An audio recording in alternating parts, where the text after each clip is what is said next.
Have you ever walked into someone's home and felt a sudden, inexplicable wave of calm? It's not just because the house looks like a magazine cover. It's because the space feels quiet. Clear counters, organized shelves, and a total lack of what psychologists call visual noise. You might have wondered, how do they do it?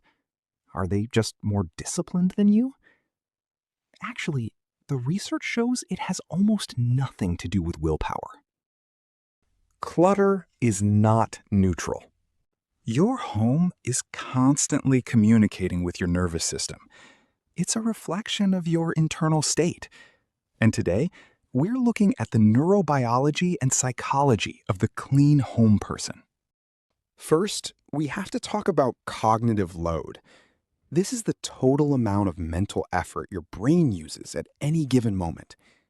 Your brain doesn't distinguish between your internal thoughts and your external environment. Researchers at Princeton found that visual clutter directly competes for your attention. It taxes your visual cortex. Every unwashed dish or pile of mail is an unfinished loop that drains your energy. For women, this impact is significantly more intense. Studies show that women in cluttered homes have higher levels of cortisol, the body's primary stress hormone, while men in the same environments are often less affected. A woman's brain often sees mess as unfinished work. This is known as the mental load. It's the invisible labor of noticing, remembering, and planning every household task. When you're mentally exhausted, you hit what experts call resource collapse. You simply don't have the emotional energy left to fold one more towel.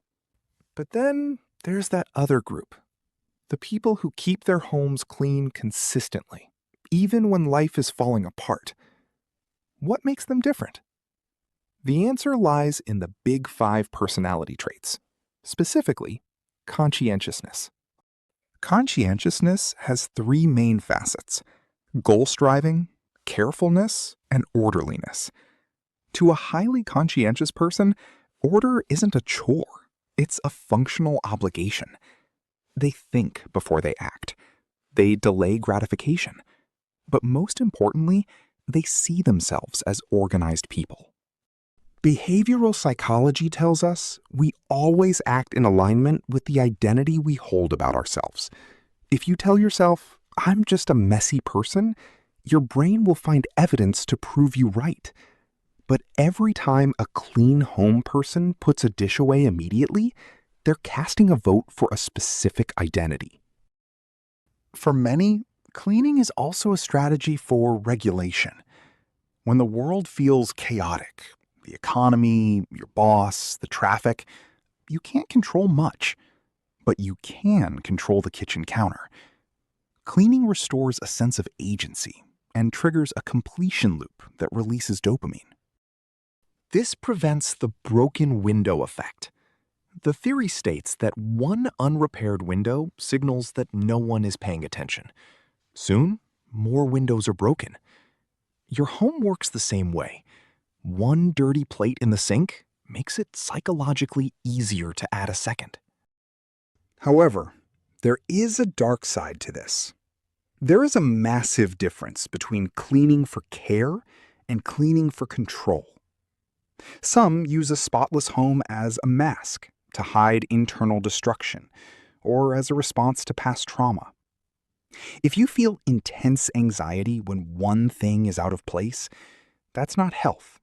That's a clinical boundary.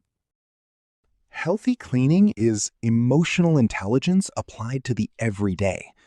It's a form of mindfulness. Focusing on the scent of the soap or the rhythm of the broom grounds your nervous system. It literally lowers your heart rate and cortisol. So, how do you start if you're currently in a resource collapse? Don't aim for a magazine-perfect home. Start with an anchor point. Pick one spot, maybe your nightstand or the kitchen sink, and keep it clean for 7 days. The 2-minute rule. If a task takes less than 2 minutes, do it now. This prevents the loops from ever opening. Remember, your space is your primary psychological substrate. It's where you deserve to feel safe and restored. Take 15 minutes today. Close an open loop. Your brain will thank you. I'll see you in the next video.